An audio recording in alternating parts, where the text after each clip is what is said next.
هو كل فرق العالم تسوي المباريات اللي في المعسكر ذي اللي قبل بداية الموسم، عشان تشوف أخطائها، عشان تشوف الفريق إيش يحتاج، عشان تشوف الفريق. هذول مسوين سلسلة انتصارات حتى في المعسكر، حتى في المباريات ذي اللي الودية ما ينهزموا.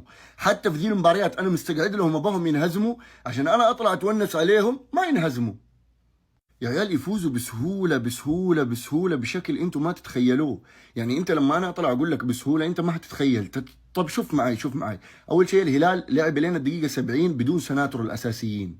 ما في كولوبالي، ما في علي البليهي. اجانب، ما في كولوبالي، ما في مالكم، ما في نيمار، ما في نيفيز. ولا يلعبوا بلودي وميشيل اللي ما يبغوهم وقاعدين يفوزوا. عشان تعرفوا انه هذا السبب. والله انت السبب. حتى سلسلة انتصارات في المعسكرات انت شكلك بتخش التاريخ من بوابة ما هي موجودة اصلا، من عندك من كيسك. اقسم بالله يا اخوان تجيني ضيقة بعد ما اشوفهم، لما انه احنا نلعب معهم بعد 24 يوم واحنا فريقنا كذا مو جاهز. والله ما ادري، خليها على الله.